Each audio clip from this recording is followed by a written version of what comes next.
Alright, so we got the bottom cut out. This is pretty much what we had set up for bracing.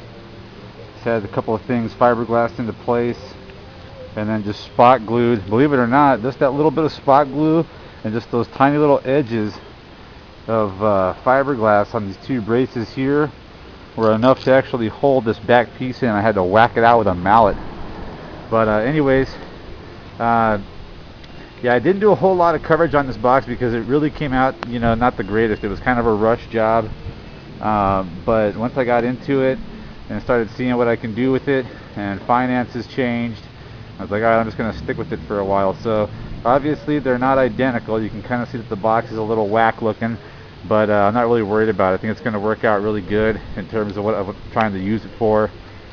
But what we're going to do is go through and grind down some of this, patch up some of these areas here that I ground out because they were just bowed and nasty looking from not taking my time. So we got to do some of that next. Grind down that side there and do some angles in the corners. We'll do some 45-degree angles along the edges there. But anyways, yeah, that's pretty much it. That's what's going on with the starter box for the CRX, the first Frankenstein build, if you would, for what I got going on in the CRX.